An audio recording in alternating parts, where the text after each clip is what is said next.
Hi friends, ఈవేళ శనగపప్పుతో వడలు చేయడానికి శనగపప్పుని బాగా నానబెట్టుకు ఉంచుకున్న చూడండి. మిక్సీ జార్లోకి వేసి ఉప్పు శనగపప్పు మిక్సీ పట్టేసి చూడండి, ఇలా బరకగా పెట్టేసుకోవాలి. ఆనియన్స్ ఒకటి కట్ చేసేసుకొని ఇందులోకి వేసేసేయాలి.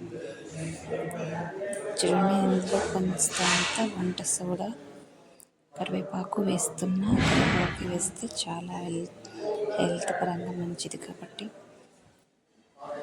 చూడండి, ఇలా వేసేసి బాగా మిక్స్ చేసేసా.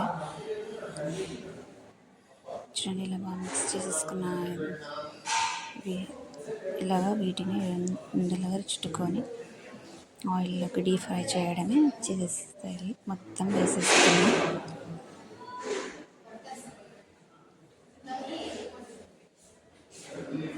మొత్తం వేసేస్తామండి. ఒక్కసారిగా అయిపోతుంది నేను చేసుకున్న క్వాంటిటీ.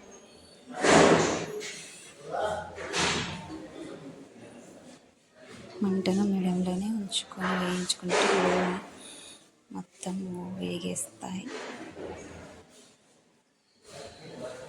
మీడియంలోనే ఉడకనివ్వాలి. బాగా మంట మీడియంలోనే ఉంచుకొని వేయించుకుంటే బాగా వేగుతాయి.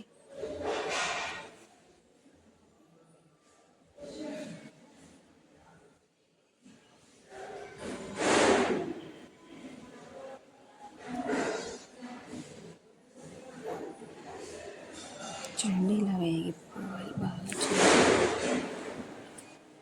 వేగుతున్నా. చూడండి, ఇలా నురుగగా వచ్చింది. చూడండి, చివరిగా ఇలా వచ్చేసి తీసేసా. టేస్ట్ మాత్రం సూపర్ అండి. మీరు ట్రై చేయండి. Bye friends.